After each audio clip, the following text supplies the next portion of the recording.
Hey, what's going on everybody? Shocker Gaming here, bringing you guys another Madden 20 Ultimate Team video, and today we're going to be going over my strategy to get in top 100 every single week. If you guys have been watching my videos, you guys know I've been getting about top 25 every single week. I've been doing solo battles. A lot of you guys have been asking me how I'm doing it, and I want to help you guys today.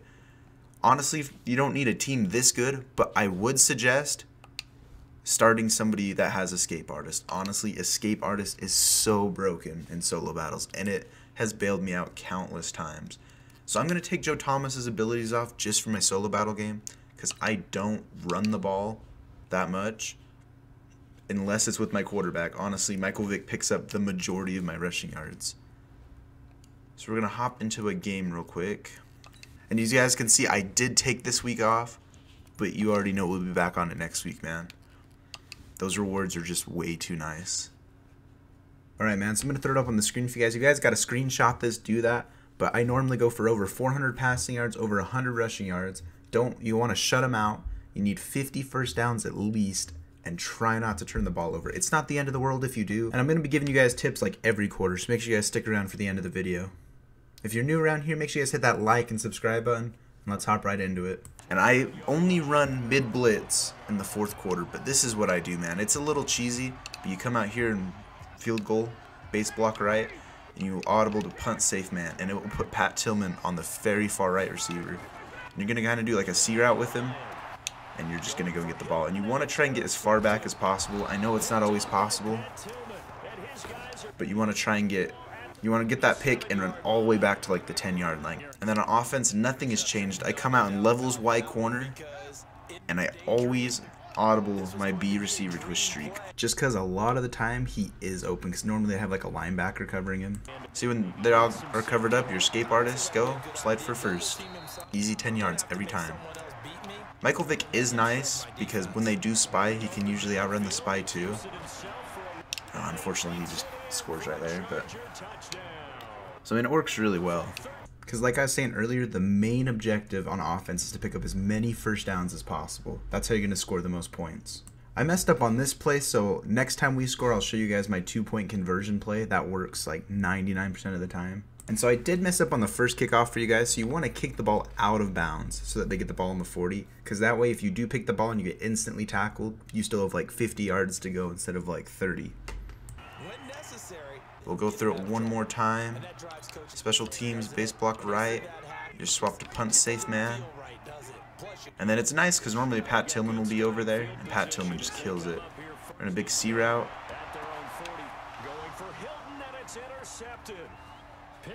That time we got back pretty far. Before you guys try this, make sure you guys go practice in like practice mode or some solo challenges, because you do not want to mess that pick up. If you mess it up, that person might be getting a touchdown, and that would just kill the score. Same thing, we're going to take off with the Vic here. Easy 10 rushing yards. I don't know why, but completions and first downs, man. 50 first downs just, I think, gives you about the highest score you can get. And I always just cross right over the first down and we drop. And I'm sure most of you know this, but make sure you always go hurry up offense. Don't go out of bounds until the fourth quarter or after the 2-minute warning in the second quarter. And then just one more quick tip, just be really careful when you catch the ball, because for some reason solo battle guys have 99 hit power and you will fumble most of the time if you get hit. So just be really careful.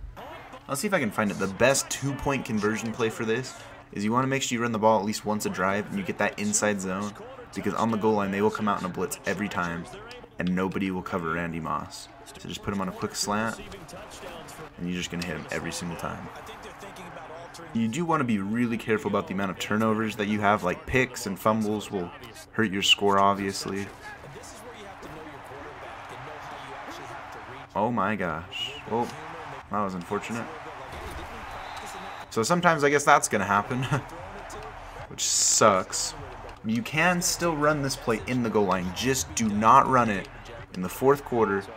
And I think it's like, usually it doesn't work right before a quarter ends either. Oh my gosh, Pat Tillman did not play that. Alright, man, so mainly I'm going to leave this in because I want you guys to see if something happens, it's not the end of the world. Don't get frustrated, just keep playing your same game and it will work out. Alright, well, like I said, I mean, unfortunate things are going to happen.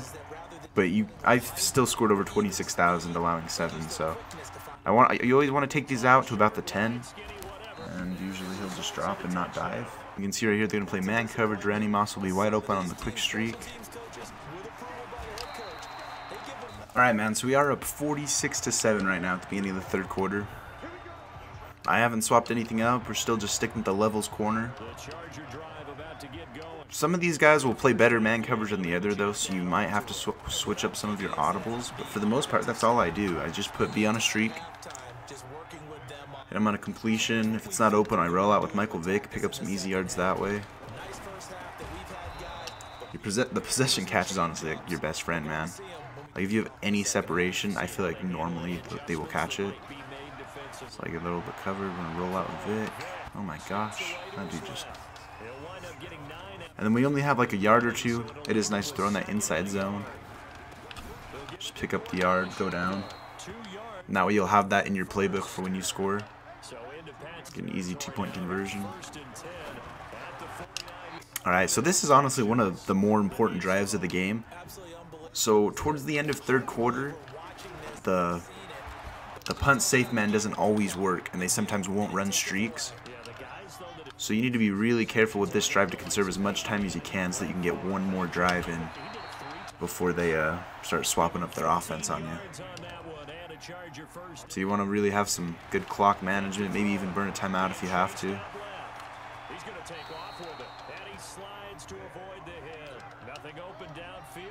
Because you want to leave yourself around like 25-30 seconds left in the third quarter. The best chance of you getting the ball back again. Alright, so it is fourth quarter now. So anytime you go out of bounds, the clock will stop. So instead of hurrying up, if you can get out of bounds, like on this play, instead of sliding, I'm going to walk right out of bounds just to conserve as much time as possible. Because every first down still counts, man. I feel like you always think you have a lot more first downs than you actually do. So it's just going to be important to conserve as much time as possible. Alright, so in the fourth quarter, do not kick the ball out of bounds. You want to pin them back as far as possible, because now you actually have to play defense. Alright, so I still do run mid-blitz, though. I do come out mid-blitz. I make sure that Ray Lewis and Shazier are my linebackers, and Pat Tillman is still my safety in the back. I spread my line, and I pinch my linebackers, and I press everybody.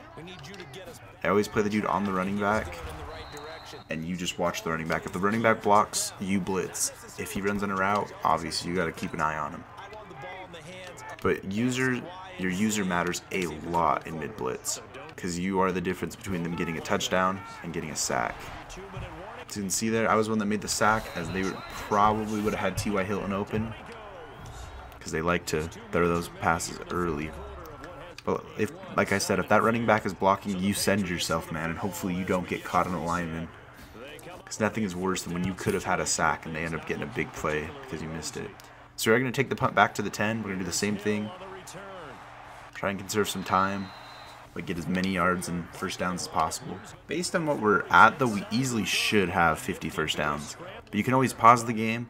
You can always go look at the stats just to be sure that you're where you think you are. So right now we have 48 first downs, 205 rushing yards, and 496 passing yards. So we can easily pick up 2 more first downs this drive, which we're going to do. So a few people have been asking me how picks affect your final score. So we're going to throw in right here, and then we'll see what our final score is with 7 points allowed and an interception thrown. Alright, as you guys can see here, allowing the 7 points kind of hurt us.